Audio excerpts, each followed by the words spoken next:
Last episode, we heard about Lucy's heart surgery. This episode, we're going to talk about everything that's happened since. So Lucy was 16 months when she had a surgery, and she's now 3.5. So we're going to do a quick fast forward.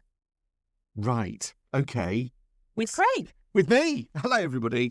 I don't know why I'm waving. I felt the need to wave. Well, yeah. But I was at the beginning of this journey with you, and I popped in the middle, and I'm here at the end just to kind of like help you get everybody up to speed with current events. So let's go back. We've got your mum was in the last episode. Yes. Lovely Julie Sharp. Yes. And now that was all about the surgery and what happened just after that. Mm-hmm.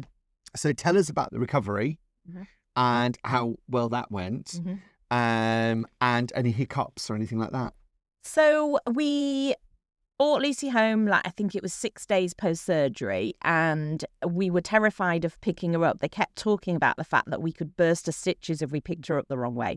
So that was the scariest part of bringing her home, really, because she was still a baby. At that point, she wasn't crawling, so she needed us to lift her a lot. So, before we left, we did get a demonstration from one of the nurses on the best way to lift her to protect her scar on her chest and everything. So the first few days were just trepidation, really, just being frightened of hurting her, frightened of stitches bursting. But I mean, she was 6 days post-surgery at this point. They were already starting to heal. It was incredible to watch. The nurses asked me to take pictures of her scar every couple of days, which I have on my phone. And sometimes I open that folder by accident and give people a fright if I'm trying to show them a picture, because it is quite gruesome. But actually, within a week of being home, it was starting to, it was fully kind of healed, and it was already starting to fade. It was an incredible thing to watch. So we just stayed at home for a week or so and just allowed Lucy that time to relax and recover. But me being me, desperate to get out of the house, desperate to get back to normal. So I would say within a couple of weeks, we were back out and about, and we kept her off childcare, and I stayed off work, and we just kind of met up with friends. I did drive down to Yorkshire with her. Right. Quite early on, but, I was desperate to see family, so I took her down to Yorkshire, and we had an afternoon tea with my mum and my aunts and my and some extended family, and that was lovely, just getting everybody together and just allowing everybody to take that deep breath and say, Lucy's okay. She's had a surgery, and look, because I think people wanted to physically see her as well. I think people were kind of, are you sure she's okay, Laura? Yes, she is. Look, here, she's thriving already. And literally within a few weeks, she was thriving. And they said recovery could be, I think, something like up to 10 weeks. Right. Within 6 weeks, she was, I think I said on the last episode, within 6 weeks, she was bear crawling, and then within another couple of weeks she started 4-point crawling, which was much faster than anybody expected. Yeah. So I'm curious, because of the heart situation, am I right in, because my science is not great, that perhaps she was not getting as much oxygen into her system because the heart wasn't working at full capacity, and then because of the surgery it's now pumping at full capacity, as it were. So she's a lot more oxygenated, and therefore her brain can work quicker and she can move quicker. Is that kind of a summation of it? Yeah. I think it's different for all children, depending on, even though Lucy had a common heart defect that comes with Down syndrome, which is a complete AVSD. And I can't tell you what AVSD stands for, but we'll put it on the website. But that heart condition is very common, but Lucy's wasn't the typical presentation of that heart defect, because she had one of the holes which is the hole, I can't remember, but it's the hole in the part of the heart that is the most to do with feeding the lungs. Right. That hole was very small, and then it plugged itself with a bit of tissue. Okay. From the valve. Okay. So the valve wasn't formed correctly, because that's why it's called a complete AVSD, because she's got two holes and a valve that needs repair. Okay. But that valve, because it wasn't formed correctly, had some spare tissue hanging around, from what we understand, and the hole nicked that tissue and plugged itself. Okay. Which was basically the human body repairing itself. Amazing. And that meant that Lucy didn't need to be on oxygen because her lungs were able to work quite effectively. The hole in the other part of the heart, which I think is more to do with the blood pumping around the body. Okay. I think that was the hole that was the bigger hole, Okay. which meant Lucy, yes, her entire body wasn't getting enough oxygen because it wasn't getting the blood flow correctly. Which meant that she was quite pale. She wasn't sort of bluish, which some children can be, but she was sort of pale and would mottle easily. She still does mottle easily. That's kind of one of those things that goes with having Down syndrome. It's to do with the regulation of the body temperature. Okay. It doesn't always work brilliantly.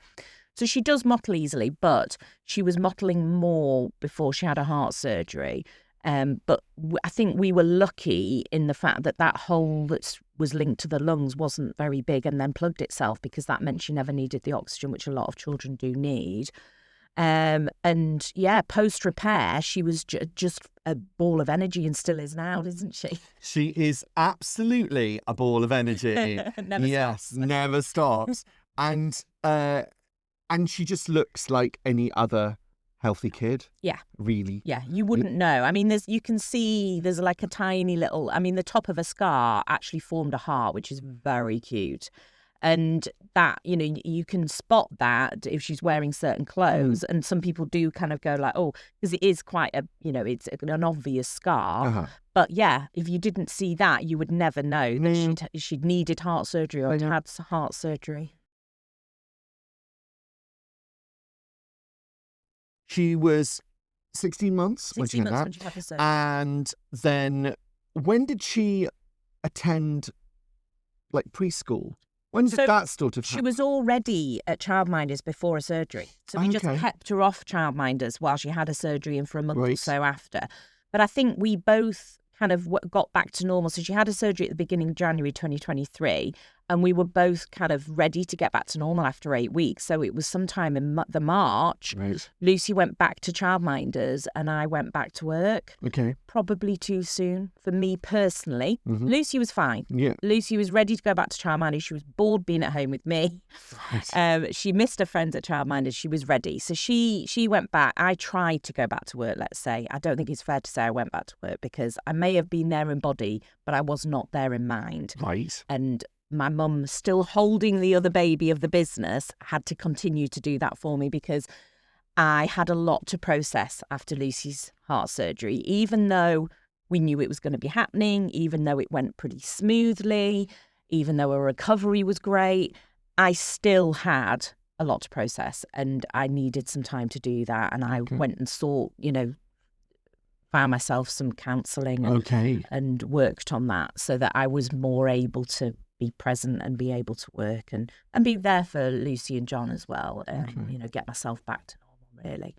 So, childminders, did she start preschool? Like, is she in sort of, because when I was a kid, you did school, but before school, you did sort of a preschool. Yeah, which they call school nursery. School nursery. So you start school nursery when you've turned 3. You can start school nursery in the September after you turn 3, I think it is. I'm, again, first-time mum, not an expert at these things, but I think that's right. Right. So Lucy turned 2 that August. Mm-hmm. In the meantime, between the March and the August, our childminders closed down. Right. Which, again, not the childminders' fault. They needed to close. It wasn't working for them. But for me, it was a big blow because they were very one-on-one with her a lot of the time. They were really working on her speech sounds. They were working on her physio. They were helping her to crawl and learning to walk. And they were fantastic. And I knew she wouldn't get that level of support in a bigger nursery environment. So I was worried about it. So I did quite a bit of research when they said they were closing down I think they gave us sort of a month or so's notice. And from the May to the June, I did lots of research and spoke to lots of mums in the local area. And there was a couple of families who'd had children at this specific nursery at the bottom of our road that had their children had Down syndrome. And they had good things to say about that nursery. So that gave me the confidence. And if anybody is looking for a nursery for their child and their child has Down syndrome or any kind of learning disabilities or any disabilities whatsoever, I think, try and talk to other parents in the area that you know that have got slightly older children, and where did their children go and what did they do? Because that's so reassuring to know that they were pleased with how the nursery supported their child. So she started private nursery near where we live in the July, just before she turned 2. And she's been there ever since. So she's been there 18 months now. She's 3.5. Or over 18 months, about 20 months now. And she loves it. They've been fantastic. They've been really supportive. And they've applied for the funding that you can get, a thing called DAF funding, Disability Access Funding. And that's from the council. And that gives them that extra bit of cash to enable them to have enough staff so that Lucy can have one-to-one time regularly during the day. She has sort of 2 or 3 kind of 15, 20-minute slots where sometimes it'll be in the room amongst the other children, but they'll just focus on her, or they'll take her into a quiet room and do some work with her. And that's really working on, obviously she has targets set, and they're working on those targets all the time. And the targets are set predominantly by the speech and language person that she's been seeing since she was about 4 months old.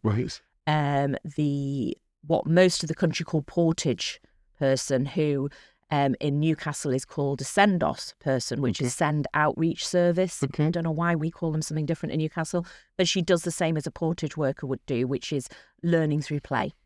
So the speech and language therapist and the SENDOS lady both work very closely together to help Lucy to learn to talk, to learn to play, to learn through play, and therefore help her with her speech. So they work very closely, and they used to come to our house every couple of months, and now they go to nursery a couple of times every term, and they spend a bit of time with Lucy, and then they come up with targets. And so those targets are then fed back into her key worker at nursery, who works on that with her in a one-to-one time. And NHS Physio do the same. So we've been seeing NHS Physio since she was about 6 months old. And they've obviously helped her enormously with physical development, with walking, etc. Although they did get a bit of a shock because they felt when they saw her in October last year, she was still a way off walking. And within 3 weeks of that appointment, Lucy just took off walking, which shocked everybody, including her NHS physio lady. But they're all fab, they're really supportive. And like I say, they'll come into nursery, they'll set targets, they'll work with nursery so that nursery know what they're working on with Lucy. And everything's really focused. And then once a term, I go in for a meeting with them all, where we all discuss what targets has she met, what are her new targets, etc., etc. So it works really well. So in terms of development, the key thing, the kind of 3 things, language, and I know that she has Makaton. And for those of you who don't know what Makaton is, it's an aid to speech. So it's simplified British Sign Language. Yes, because I know a little bit. We were talking before the show today about, I used to know, I probably can remember if I thought about it, bits of British Sign Language. But this is much more simplified. Yes. And much easier for little people, little children to grasp. Yes. And Mr. Tumble does it. Everybody's heard of Mr. Tumble. Mr. Tumble. Mr. Tumble Absolutely. does Makaton, and that's one of the ways I've learned. It's by watching lots of Mr. Tumble. So you've got that, and then and her language. So she does use speech now, particularly when she wants something. As I've discovered. But she's quite a ball of energy. So in terms of development, what is the sort of trajectory of for education for someone like Lucy compared to your average child, able-bodied, if that is the full full able-bodied child, typical, that's the word I was looking for. Term typical. So you've got a typical child. What is a typical and where is, and I mean, is it right or wrong to compare? But you've got to have a kind of standard bench to go like, okay, is she the equivalent of, is she in her development, is she the equivalent of a typical child at what age? Because that helps us all kind of grasp where she's at. So even during pregnancy, when I was doing my research, I learned that you're not to make comparisons. Right. You're really not meant to do that. But even though we will. But we do, because we're all human and we all worry and we all think, what's going to happen and da-da-da. So as much as you try not to, you can't help yourself but to make comparisons. And there have been points during Lucy's life in the last 3.5 years where I have been at a baby group where we've been the only family with a disabled child, or out and about at a play park or something, where it can sometimes hit you a little bit and you think, you see all these children around her and some of them are a lot younger than her but are saying a lot more than her, running and jumping, doing things that, and especially before Lucy could walk, I couldn't help myself. I did find it difficult, but me being me, I wanted to get out there. I wanted to be amongst the community. I wanted to, build that network as well. I wanted a network. I've quite easily built a network of people who have children with Down syndrome because we all want to connect. We all want to support each other. But I was conscious that being an older mum, being a first-time mum, I didn't know many other mums with small children and specifically typical children. I was like, I want to get out there. I want to get amongst them and see, if I can find any simpatico, find any friends. And it wasn't easy for me because I am an older mum and I've got a child with a disability. But, I shout out to my fab friends who have been there for me and supported me from day one. And I met a couple of them locally through just a local mums group, really, in our local children's community cafe called the Owl Tree, which Lucy loves to go in there. And I've met lots of fab friends there. So, yes, over the time, you do sometimes make the comparisons, but every child with Down syndrome is different. Like every child is different. They are all different. And you do eventually, it takes a long time, but I am slowly learning that Lucy is an individual and she will do everything in her own time, her own way, with her own personality quirks and her own determination. And if I make comparisons, all I'm doing is upsetting myself and potentially could upset Lucy. If I continue to do that and Lucy starts to pick up on that, that could be quite damaging to her. And but like I say, I'm only just starting to learn that now after 3.5 years. I have been guilty of, I can see that child's doing that. Why isn't Lucy doing that? And and speaking to the professionals that support Lucy, like her physio, NHS physio, we also paid for some private physio because I was so keen to get Lucy on her feet. I did get some private physio help for that. And her Sendos lady, her speech and language therapist, I've been guilty of saying to them, how can we get Lucy to do this, X, Y, or Z? And they're like, Lucy will do it in her own time. We are doing everything. We are building the blocks, Laura, that will enable Lucy to do that in her own time. So I've been told to chill a few times in the nicest way. I am sure you have. So am I right in thinking that some of the more, with her movement, that is about muscle development? Yes. So her muscles don't, particularly because she had a heart condition at the beginning as well. That would have contributed. A bit weaker than a typical child. So that physio will have enabled that, obviously post-surgery. So it's really kind of getting that strength getting her strength into her limbs. And her joints. And her joints. Her joints are hypermobile, which is quite common with Down syndrome. So to get her to the point where we've done all the background work, it's down to the child's confidence. Yeah. And a lot of last year was building confidence. The private physio, I remember the private physio said to me in something like March last year when she was just over 2.5, Lucy has the ability to walk now, Laura. Because she was walking, holding hands. She was holding two, we could walk behind her and she could hold 2 hands. A bit like when a child's, say, 10 months or whatever and starting to learn to walk. She was able to do that. She had the strength to do that. She would get wobbly. She would tire easily still, but she was building that strength up. And she said, really from here on in, it's a confidence building project. And these are the things you need to do to help her build a confidence. And she was great. And she helped us to understand what we needed to do. to basically back off a bit. Right. Let Lucy just figure it out for herself and stop, I mean, even now we're guilty of helping her over like thresholds if there's a bit of a step. And the NHS physio that's still working with her now says, we've got to stop. We've got to hold the hands back and if she really wants to get in that room, she'll figure out how to get in herself without us, holding her hand and helping her. So now, at what age was she when she started to walk? So she turned 3 in the August and she started walking in the November. Okay. So 3 in a few months. 3 in a few months. And in terms of saying first words and...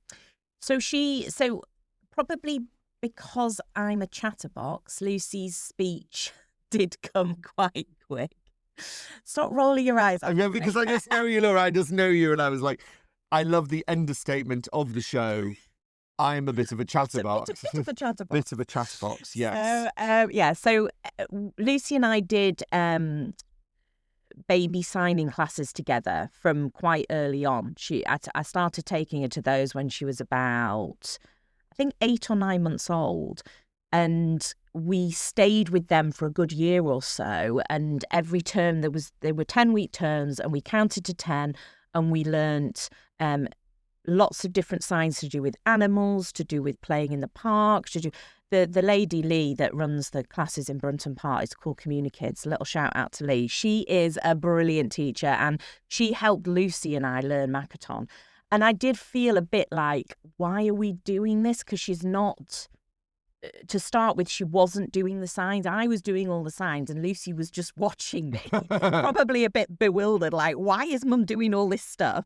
And then it was funny, actually. It was post-heart surgery. She did her first sign. Not in a class. Right. In the hospital, post-heart surgery. She woke up, and I'd been signing more forever and ever and ever. And she just suddenly, because she was hungry and wanted more toast, signed more. She didn't say it, but she signed more, and she was 16 months then. And I just was like, wow.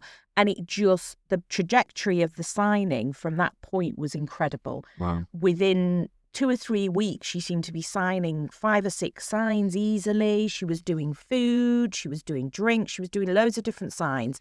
And it meant that she was able to tell me what she needed, which was the whole reason we were doing it, before she could talk. And being an aid to speech, it then did push her speech on. So I can remember just before she turned 2, so we're talking like 6 months after this point, she was doing loads and loads and loads of signs. And we were in the garden. It was the summer because she turned 2 in the August. And I'm sure it was like the late July, early August.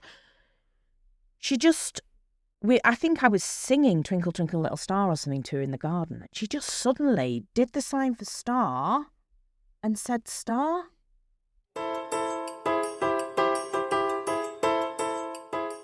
Right. I heard star and I was like, pardon? And I couldn't get her to do it again, and it was really frustrating, and it took about a week for her to do it again. Right. But that one word did come out with the sign, and that's where it clicked for me as well. It was like, this really works. Like, the 2 first signs she learned that she was showing us was more and probably star. Right. And they were her first 2 words. Wow. So star was her very first word. But like I say, a week or so, nothing happened. And then all of a sudden, the word more came out with more. Right. And the sign for food, because she loves her food.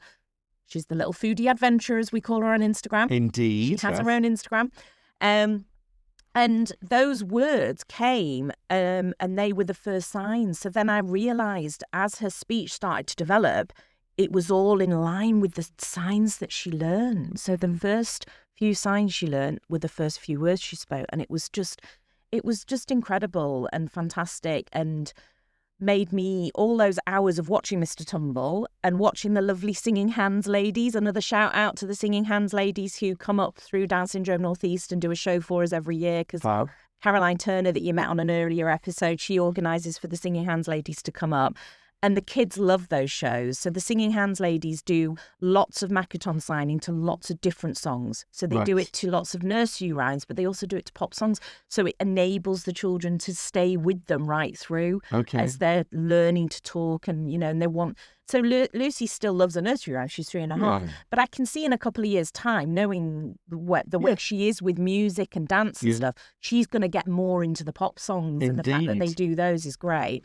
So all those hours of sitting watching YouTube, singing hands and watching Mr. Tumble and going to Lee's community kids classes, it all paid off. It was worth it. And yeah, the like you say, landing all those building blocks, all those support things, so that all the tools are there.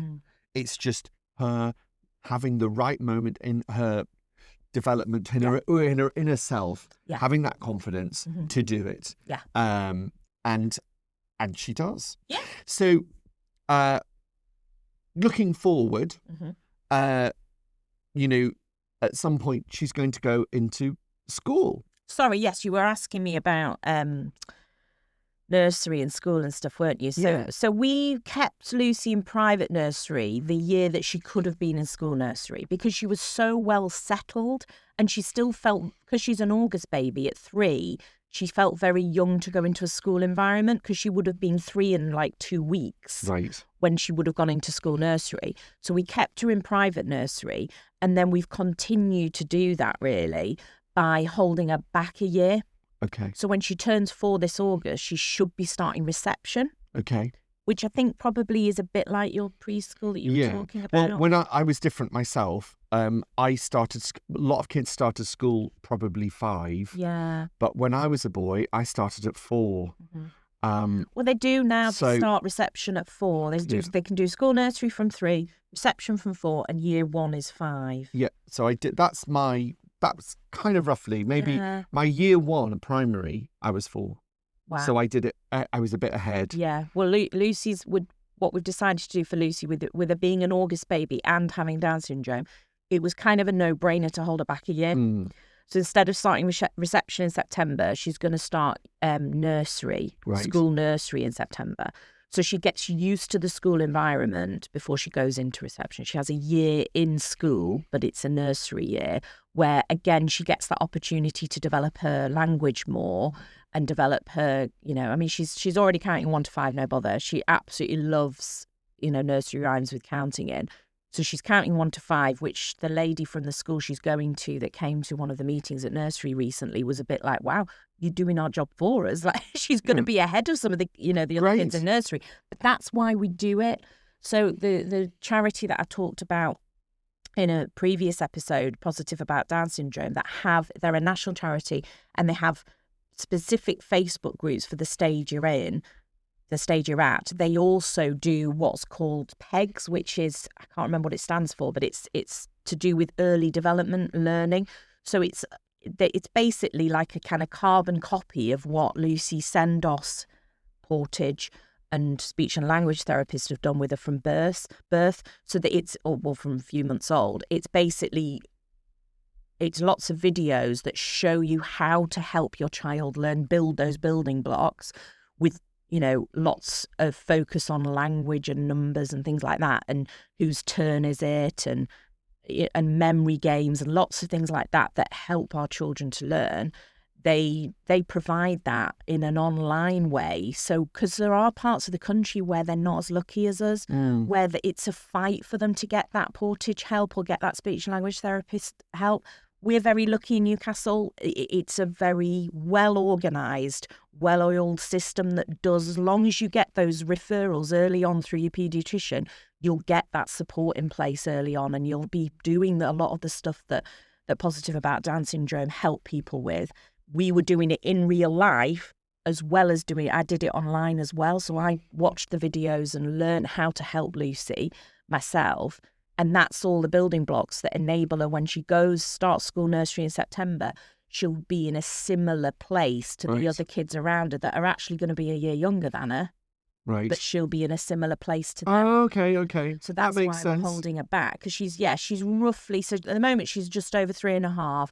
But, again, we're not supposed to make comparisons. But if we do, it can help. A lot of where she's at, education-wise, is roughly about a year behind. She's about a 2.5-year-old with maybe even slightly, maybe even a year and a half behind because, she didn't learn to walk till she was over 3, and her speech and language is slowly coming, but it's still, she's up to sort of 3-word sentences.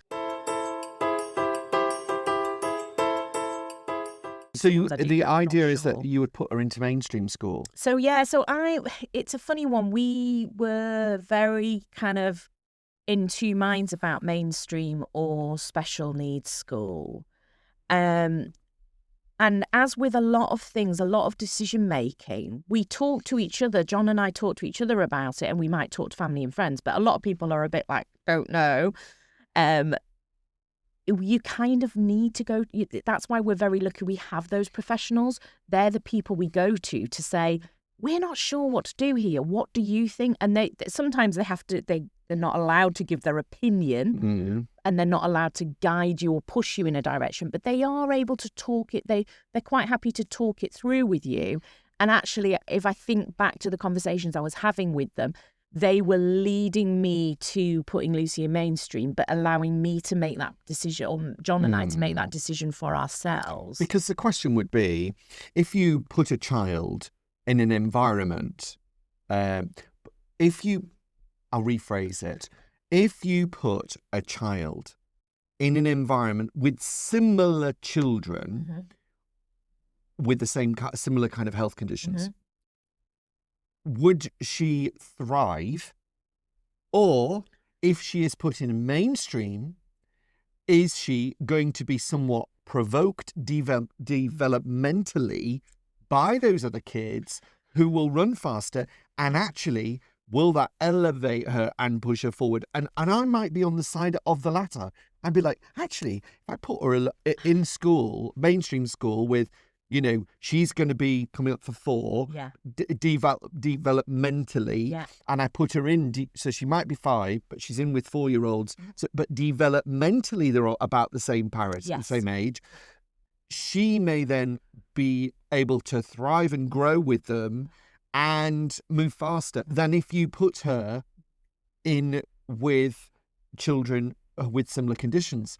They might hold her back. I don't know, but I'm asking that sort of, it's a difficult one, I think. Yeah, it is a difficult one. And again, because all children with Down syndrome are different, it's a very individual decision. It's not a one school fits all scenario.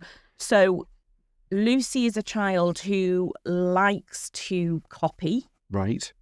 We have to watch our swearing. Doesn't every parent?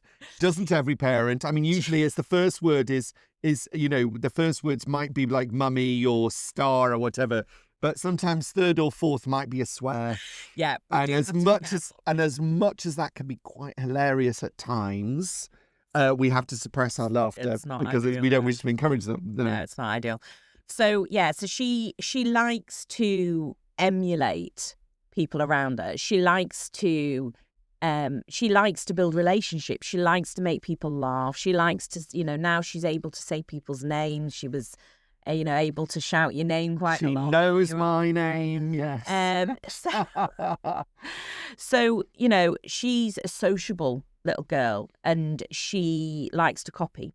So that's kind of where her specialists, her professionals were leading me to mainstream, because they said being around typical children will be good for Lucy, because she'll thrive in that environment, because she'll want to keep up with them. She wants to build relationships with them. She wants to, push herself to be part of those groups.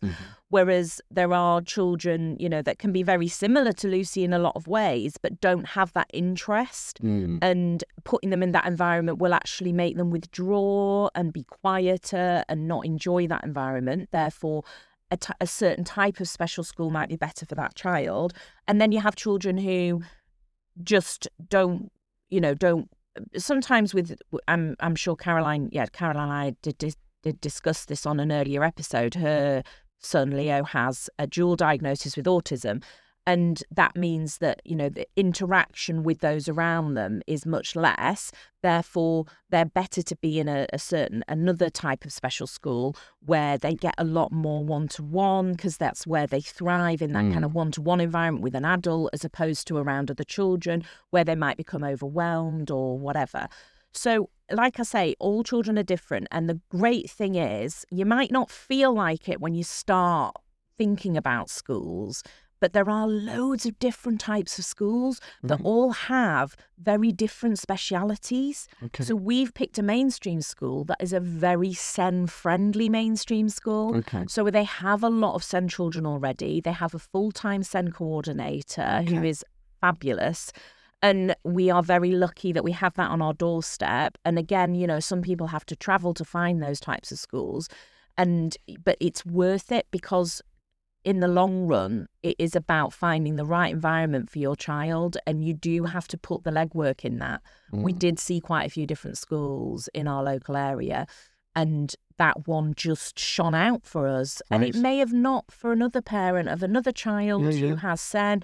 They may have felt that the type of SEN children they have in their school isn't right, isn't a good fit for their SEN child. It is so personal. And we don't expect Lucy to necessarily stay right through mainstream. But again, we've been told by her professionals, please keep an open mind. Because I'm a bit like, well, she's in a 3-tier system in Newcastle, which is still a very unusual system. Most places in the country now, it's just like junior. Well, I can't remember what they call it nowadays. But for me, it was junior and senior school. Yeah. I don't know what they call it these days. But in Newcastle, we have a specific 3-tier system. So you have a middle school, you have like a junior, a middle, and a high school. Yeah, that's kind of that system, didn't you? So I didn't. I just did the two. Well, I did like infants and then juniors and then seniors. So I'm kind of the mindset that Lucy might do the junior and the middle bit, but she might not do the senior bit, which involves GCSEs and stuff. Right.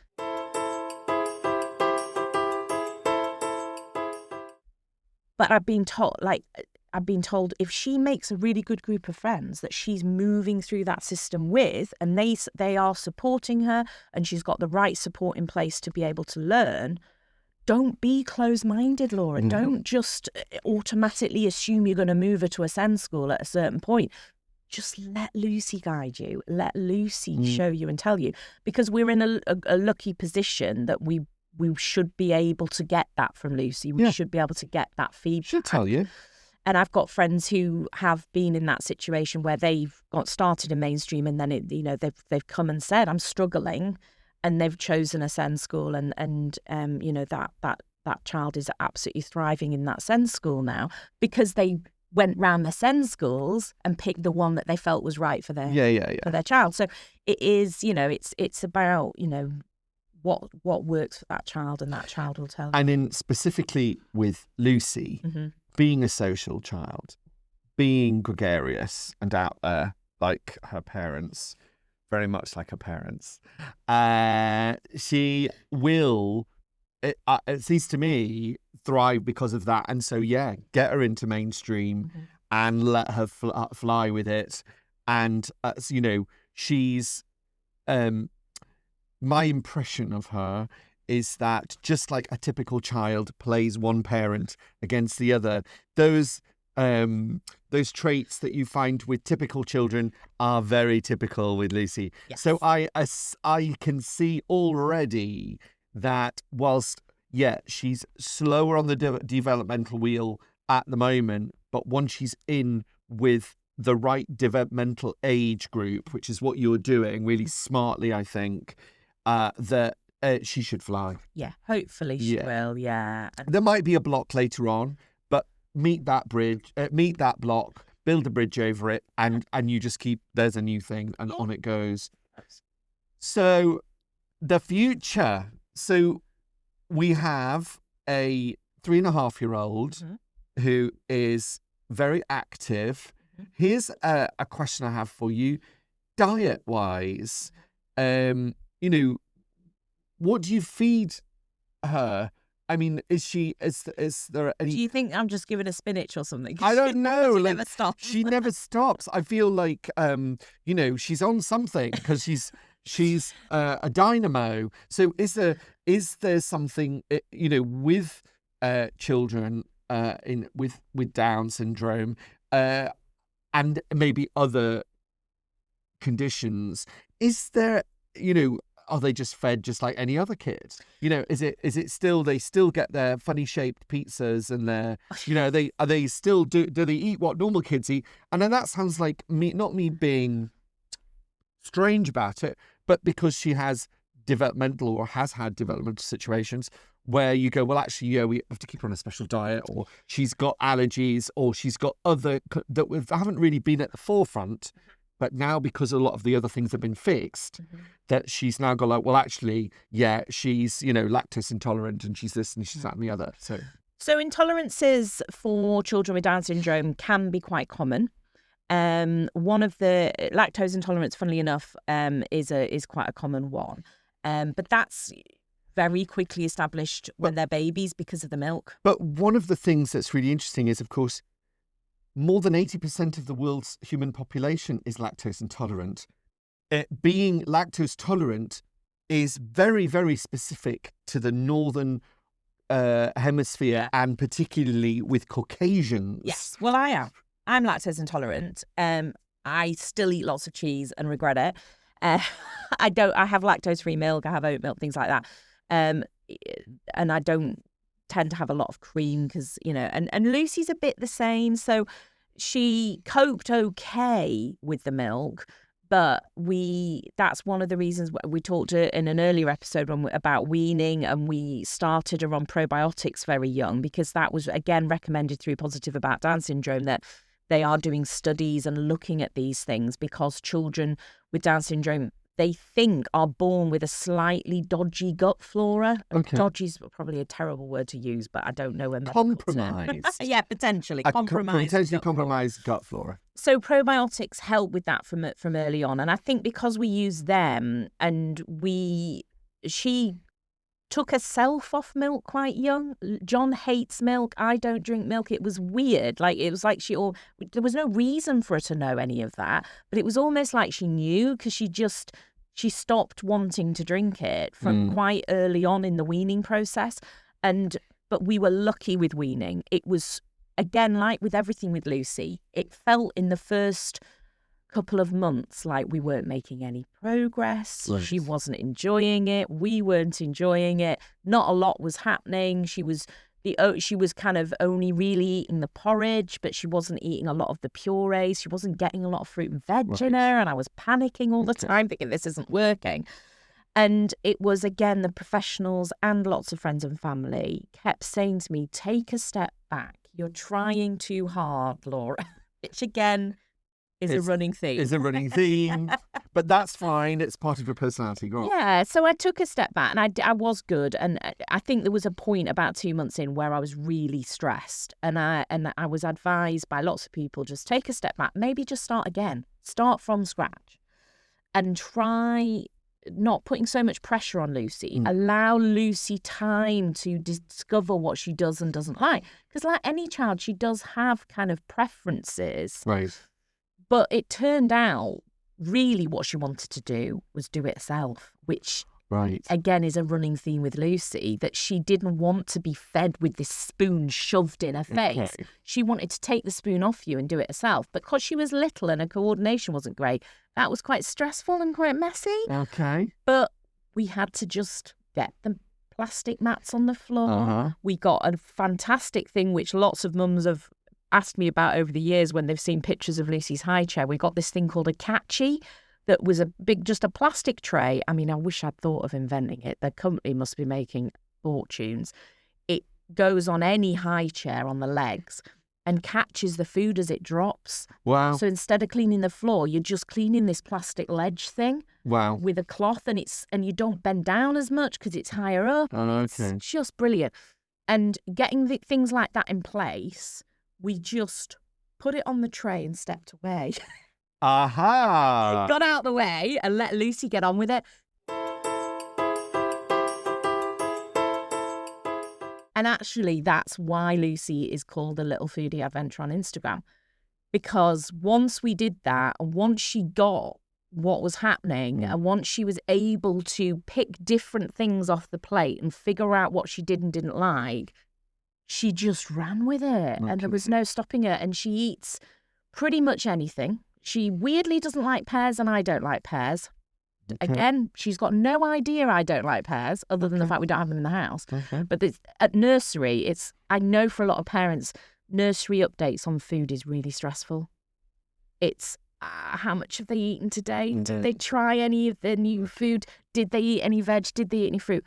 We've got the opposite problem with Lucy. Lucy gets, her updates are 8 all, 8 all, 8 all, 8 all, to the point where we've had to say to nursery, can you stop giving her double toast at breakfast, please? She eats the whole lot of toast and then asks for more toast, and they give it to her because she's so good at asking. And now she's saying more toast, please, like she's doing the 3-word sentence. That they are so overjoyed she's saying it. They can't say no to her, and we're like, need to watch her calories. Yeah. So we've kind of got the opposite problem. And that, again, is a bit of a brain receptor thing that I've read about early on, that she maybe doesn't know when she's full. Well, they say it takes about 20 minutes for the brain, the stomach to tell the brain, or the stomach brain, if you like, to tell the brain. With your typical human, with somebody, it's going to be a little bit slower. Exactly. I think that's part of the issue, is she doesn't know when she's full, and if she does, then it's too late. She's already eaten too much. But she's, because of her heart condition, she always did burn more calories. So she was always very slim before her surgery. And that was, the doctor said that was something to do with the fact her heart was working harder to work normally, and she would burn more calories that way. And then post-surgery, she stayed slim, and she does seem to burn calories. So she can eat a lot, and she's still very slim, but we are very conscious that going forward, as she gets older, we will probably need to be a little bit careful around her calorie intake. Managing it. Yeah, just to help her so that she's not overeating and piling the weight on. So, but so you asked about kind of allergies and stuff. So Lucy doesn't have any allergies other than, like, if she eats too many yogurts, she gets a bit kind of refluxy. I think we all get a bit refluxy after too many yogurts. Well, this is it. And again, I think this is a lactose thing, because she doesn't drink a lot of milk. She does have butter and cheese, and she loves those. But yeah, dairy-wise, I think yogurt is the main thing she eats a lot of, that we've got to be careful. And I think that's a bit like me. It's definitely, she's got that off me. But it's not so bad that she can't have it. It's just a volume issue. Like me when I eat all the brie at Christmas. And I get the worst heartburn, and I regret it, but never mind. It's worth it at the time. It's worth it. So, but it's one of the things that's tested for every year when the paediatrician sees her. She does a blood test, and they test for lots of things. So children, I think I've probably mentioned before, children with Down syndrome are they're more exposed to potentially getting leukemia. Right. But they are also, there's a few things they test for like that they know that children with Down syndrome are predisposed to. And one of them, celiac. So celiac is really, really common.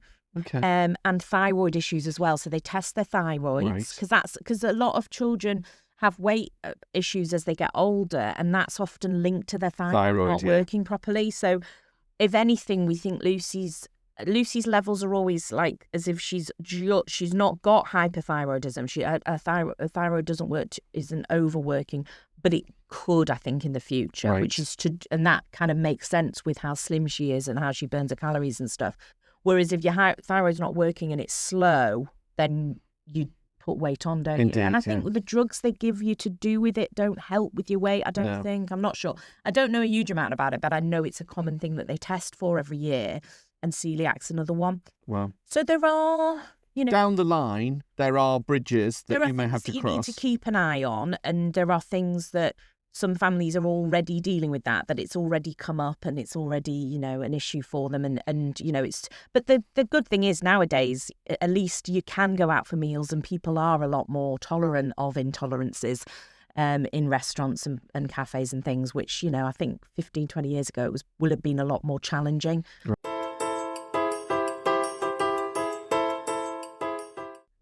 And she sleeps now. She's good sleeping. She's at preschool, private nursery. And she will join mainstream school in September. Yeah. Wow. So all change. School holidays will kick in. Wow. Because at private nursery, she's there all year round, and she's there full days a week. So yeah, it's going to be 5 shorter days and holidays off, and it's going to be a big change to our family. So. Going forwards with TN21, it'll be more up to date, navigating kind of, the week to week, living as a family, and coping with school and everything that comes with that. Awesome. So, let's meet the lovely Lucy. You've heard so much about her. You've seen her. And before we end the show, the first season, we should meet her. Yeah. Let's get her in. Let's get her in. So, you've heard all about Lucy. Now you get to meet her. Say hello. Hello. Say love you. Yeah. Are you proud of Mummy? Yeah. I'm proud of Lucy. Ah. There's the lovely Lucy. She's just absolutely adorable. So Lucy, we've met. We've had the gonna have a baby. We've gone to having a baby and the complications. We've talked to lots of really incredible people from down Central Northeast. We've had a lovely Caroline Turner in. Mm-hmm. We had Eleanor Bagley in as well. And we had your mum in, Julie Sharp. And there's been me. Yes, thank you, Craig. And it's been fascinating to get to know, for me, because as a friend, I know some of it, but now I know all of it. I know all of it now. And there's the stuff that we cut out of the show we couldn't broadcast. Let me tell you, they may come with some extras later who we should wait and see. The outtakes. The outtakes. But yeah, it's been quite a journey, hasn't it? It has, yeah. And, I hope that people listening have found it, helpful, useful, cathartic even, if you're going through a diagnosis at the moment, or you have a child with Down syndrome, or you just were interested to hear the sort of an inside perspective, really, of what goes on when you have that diagnosis. I really hope that it's helped people, because it hasn't been easy at times for me. It's been a cathartic process to go through this and bring all of that back up. But actually, and I know my counsellor would say the same, that it's been really helpful for me as well to kind of talk through it all and then compartmentalise, put it away. Let's move forward. Everything's going great, and we feel very lucky. We feel very, privileged to have Lucy in our lives, and we just want to share her really with the world now. So hence bringing her in and letting you all meet her. Yeah, she's a little star. It might have been a second word, but maybe she was a foretelling really yes. of what she was going to be a star. She's going to be a star. So, TN21, we've formatted now, so you've got the 6 episodes, but we're actually in the middle of doing this, and you'll be able to get the bite size. So each of the shows are being split into bite size, so you can watch them in between running after your children or grabbing a coffee, and they'll be on YouTube as well as little excerpts on the main podcast networks. Mm-hmm. So it's a very exciting way of listening to the show and seeing it. Just breaking it up for people and maybe making it more manageable, I guess. Exactly. For busy parents. So I've been Craig Wilde, and I've really enjoyed this experience, and I'm looking forward to series 2. Laura, what does the next 6 months look like for you? Or should we find out in series 2? Let's find out in series 2. Thank you very much for listening, everybody. It's been TN21 with Laura Sharp.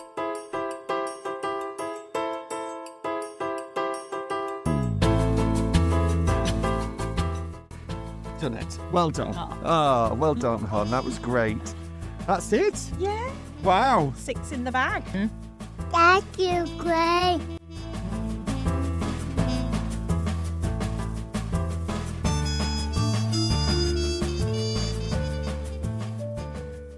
Niltoni Broadcast Network, NBN, popcorn for your ears.